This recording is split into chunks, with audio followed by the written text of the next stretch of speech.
ढेर सारे ऑर्डर्स भी कंपनी के हाथ लगे हैं और साथ ही साथ नए एक्विजिशंस भी कंपनी ने प्लान किए हैं। आगे की किस तरह की आउटलुक रह सकती है, कंपनी के सीईओ प्रकाश गुप्ता है हमारे साथ, उनसे करते हैं बात। गुप्ता साहब, आफ्टरनून, बहुत बहुत धन्यवाद सीएनबीसी आवाज के लिए समय निकालने के लिए। अगर पहले आप अपने ऑर्डर्स के बारे में हमें बता सके, करंटली ऑर्डर बुक का पोजीशन कैसी खड़ी है और कौन से रीसेंट ऑर्डर्स पर आप काम कर रहे हैं?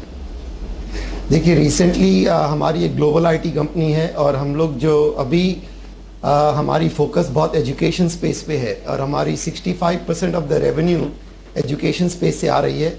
रीसेंट ऑर्डर्स में क्या, हमने रीसेंट कुछ एमओयू साइन किए हैं। एक तो इग्नू के साथ, Indira Gandhi national open university, और उस एमओयू के अंडर में हम करीब 100 सेंटर्स खोलेंगे। This is a technology called with CHL. CHL stands for Center for Higher Learning, which is located at NASA John C. Stennis Space Center. इस कोलैबोरेशन में हमारे को जो एक्सक्लूसिव एशिया पैसिफिक का कोलैबोरेशन हुआ है और इसके अंदर हम 100 सेंटर्स इग्नू के साथ खोलने का प्लान कर रहे हैं और करीब 1000 सेंटर्स ILFS के साथ खोलने का प्लान कर रहे हैं। इसके अलावा हम SSA सर्व शिक्षा अभियान प्रोग्राम पे ILFS के साथ काम कर रहे हैं और हम 8 या 9 स्टेट के साथ हमारी बात चल रही है। उसमें से 2 या 3 स्टेट के साथ बात काफ़ी आगे बढ़ चुकी है और हमें बहुत कॉन्फिडेंस है कि नेक्स्ट 3 या 4 महीने में 1-2 स्टेट के साथ हमारा काम शुरू हो जाएगा। ओके, गुप्ता साहब, होल्ड द थॉट। यहाँ पर कुछ और खबरें आती हुई दिखाई दी हैं, उसके बाद आपसे फिर से चर्चा हम जारी रखेंगे। हाल ही में बाजार में आए खोलते पाटिल के IPO पर सेबी का एक फैसला आया है। सेबी ने कंपनी को कहा है कि वो निवेशकों को बाहर निकलने का ऑप्शन दे। इस पर डिटेल्स ले लेते हैं। कंपनी के ग्रुप CFO गिरीश लाखे हमारे साथ फोन लाइन पर मौजूद हैं। गिरीश, आफ्टरनून, अगर हमें बता सके, यहाँ पर कुछ लिटिगेशन है, अगर उसके डिटेल्स हमें दे सके पहले। हाँ जी, ये लिटिगेशन इस प्रकार का था कि हमारा एक NTI करके एक सोसाइटी है बेंगलोर में, उसके साथ में 96-97 में हमारा उनके साथ में डेवलपमेंट एग्रीमेंट्स हुए थे for development of whispering widows phase 1 project हमारा है बेंगलोर में, जो कि हमने कंप्लीट कर दिया था।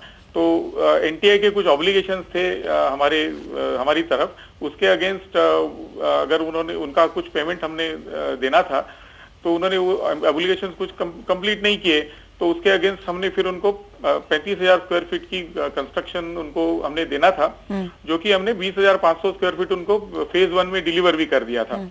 और बाकी जो 14,400 स्क्वायर फीट बचा था उसके वो हमने उनको फेज 2 में देना था, जो कि अभी चालू होना है फेज 2 का काम। तो उसके आगे इसके बीच में क्या हुआ कि NTI सोसाइटी ने मिस्टर शास्त्री को ये डेवलपमेंट राइट अलग से कन्वे कर दिए थे। हमारे राइट पहला था लेकिन उन्होंने कन्वे कर दिया था।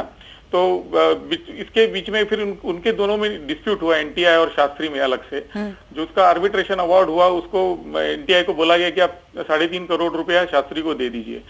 तो हमारा राइट भी था और शास्त्री का अलग से उन्होंने कन्वे कर दिया था, तो हमारा भी डिस्प्यूट शास्त्री के साथ हुआ। तो सुप्रीम कोर्ट ने कहा कि 3.5 करोड़ रुपया आप सुप्रीम कोर्ट में डिपॉजिट करवा दो, जो कि हमने कर दिया है और अभी मैटर सब जुडिस है। और ये अमाउंट, अभी ये डिस्प्यूट जो है सिर्फ 14,400 स्क्वायर फीट का है, जो कि हमारी टोटल लैंड बैंक जो है 3 करोड़ 93 लाख है। उसके अगेंस्ट ये 14,400 स्क्वायर फीट में 0.38% से भी कम आता है। तो ये बहुत ही छोटा डिस्प्यूट है एक्चुअली, बट सेबी ने हमको कहा है कि आप न्यूज़पेपर में भी उसकी नोटिस पब्लिश कर दीजिए कि लोगों को पता चले कि क्या डिस्प्यूट है। उसको हमने पूरी तरह से रिप्लाई भी उन्होंने हमको कहा कि आपका जो रिप्लाई है उसमें पब्लिश कर दीजिए और अलग से इन्वेस्टर को बता दी कि ये पढ़ने के बाद अगर आपको लगता है कि आपको विड्रॉ करना है तो आपको ऑप्शन दे दिया जाएगा। मिस्टर लाखे, कब तक ये मैटर सुलझती भी दिखाई देगी कोर्ट से? साथ ही साथ क्या यहाँ पर आपको कुछ एप्लीकेशन विड्रॉल्स के साइंस मिले हैं, बीट फ्रॉम QIB और HNI और रिटेल क्लाइंट्स? अभी तक एक भी QIB या HNI के किसी के भी हमारे पास में विड्रॉल के संकेत अभी तक नहीं हुए हमारे पास में। कुछ लोगों की सिर्फ इंक्वायरी है जो कि मोस्टली रिटेल इन्वेस्टर्स हैं, जो हमको पूछ रहे हैं कि क्या किया जाए, कैसे करना चाहिए, या आपकी क्या डिस्प्यूट है। तो हम उसको अलग से रिप्लाई करते जा रहे हैं और मैटर सब जुडिस है, तो इसके ये तो कोर्ट जब डिसाइड करेगा तब डिसाइड करेगा। बट उसके ऊपर बहुत ही छोटी अमाउंट है और छोटा 14,400 square feet total 39 million square feet में बहुत ही छोटी चीज है। मिस्टर लाकी, क्या इसके कुछ इंडिकेशंस दिए गए थे DRHP में, या फिर this matter was somewhat omitted? या उसमें पूरी डिटेल्स नहीं थी इसके बारे में, बट थोड़ी बहुत डिटेल दी गई थी, बट ये पूरा मैटर नहीं था इसमें। जो कि अभी जो पब्लिश किया है ये पूरी तरह से डिटेल उसमें नहीं थी। तो मैटर अब भी सब जुडिस है, आप कह रहे हैं? मैटर सब जुडिस है। चलिए, शुक्रिया लाखे साहब हमारे लिए समय निकालने के लिए। वहां पर गिरीश लाखे क्लैरिटी देते हुए, इनफैक्ट जो मैटर है वो सब जुडिस है। कुछ लैंड जो डेवलप करना था उसके लिहाज से बैंगलोर में विस्परिंग मेडोज में जो भी मार्केट से पैसा उठा रहे थे वहां पर भी एक साइजेबल अमाउंट जाने वाला था फंड फ्लो के लिए, लेकिन वहां पर काम फिलहाल नहीं हो रहा है। इनफैक्ट द मैटर सब जुडिस, जैसे कि यहाँ पर लाखे साहब ने कहा। अब तक यहाँ पर किसी तरह के QIB या फिर HNI विड्रॉल्स नहीं देखने को मिले, लेकिन इंक्वायरी जरूर आ रही है रिटेल पार्टिसिपेंट्स की ओर से। वो था फिलहाल प्राइमरी मार्केट की ओर से कुछ खबरें आती हुई। लेकिन वापस चलते हैं कोर प्रोजेक्ट्स के मैनेजमेंट के साथ। मिस्टर गुप्ता हमारे साथ मौजूद हैं। गुप्ता साहब, आपने हमें बताया कि किस तरह की डील साइज पर आप काम कर रहे हैं, लेकिन इग्नो की डील से किस तरह के रेवेन्यूज आते हुए दिखाई देंगे, अगर उसका एक आइडिया दे सके, और साथ ही साथ मार्जिन्स क्या हैं इन सभी ऑर्डर्स में? देखिए, रेवेन्यू जो आएगी इग्नू से, हम लोगों ने अभी प्लान किया कि उनके साथ करीब करीब 100 सेंटर्स खोलेंगे। डिटेल्स जो है इनकी वर्कआउट होगी, क्योंकि उन लोगों ने एक वर्किंग कमेटी बनाई है। वो वर्किंग कमेटी जनवरी में प्लान करेगी कितने सेंटर्स खोलने हैं, कहाँ खोलने हैं, क्या टाइम फ्रेम है। लेकिन लगभग हम लोगों ने जो एस्टिमेट किया है, एक एक सेंटर को खोलने के लिए करीब करीब 3 करोड़ रुपए की आमदनी होगी, और उसके अलावा रिकरिंग रेवेन्यू होगी 2 crore per centre per year. Margins we are expecting around 20% margins. जी, साथ ही वो also acquired a couple of companies. Mister Gupta, यहाँ पर किस तरह का इंटीग्रेशन हम देख रहे हैं, और वहां से किस तरह का रेवेन्यू या फिर फंड फ्लो आता हुआ दिखाई दिया है? हाँ, रिसेंटली देखिए हमने अमेरिका और यूके में कंपनीज एक्वायर की हैं। ये 3 कंपनीज एक्वायर की हैं। इनकी तीनों कंपनी की रेवेन्यूज हैं अराउंड $45 मिलियन US, और इंटीग्रेशन इनका शुरू हो गया है। ऑल दीज कंपनीज देखिए, ये सब 10-15 साल से बहुत एस्टैब्लिश्ड कंपनीज हैं। They have been working in the education domain in the US and UK। इनकी प्रोडक्ट ऑफरिंग्स बहुत स्ट्रॉन्ग हैं, इनकी क्लाइंट बेस बहुत इंप्रेसिव हैं, और इनकी जो प्रोडक्ट्स हैं, द गुड न्यूज़ इज कि इनकी प्रोडक्ट के साथ कोर प्रोजेक्ट्स एंड टेक्नोलॉजीज की अब एजुकेशन डोमेन में पोजीशन बहुत स्ट्रांग हो गई है।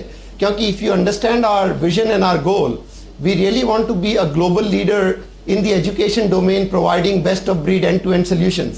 And with all these acquisitions, we are there now because we have a great set of products and offerings. We have a very impressive client list, and we are leveraging our global delivery model. And our margins are, when we acquire these companies, their margins are around 12 to 15%. But with the integration effort and using the global delivery model, इनकी margins हम बढ़ाते हैं, 17% होती है, फिर इसकी 20% तक हो जाती है, 20 या 22% के करीब margins हो जाती हैं।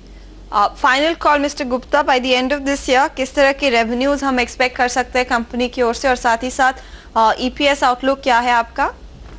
हमारी कंपनी की इस साल की रेवेन्यू देखिए होगी करीब करीब 450 करोड़, और हमारी earning per share this year हम प्रोजेक्ट कर रहे हैं 11 rupees per share on 2 rupees per share. चलिए, बहुत बहुत धन्यवाद हमारे लिए समय निकालने के लिए, and all the very best for your future plans. Thank you.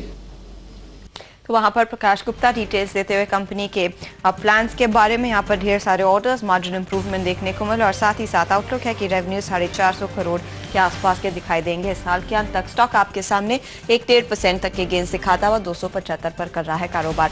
लेंगे एक ब्रेक, जब लौटेंगे फोकस रहेगा सोलर एक्सप्लोसिव्स पर।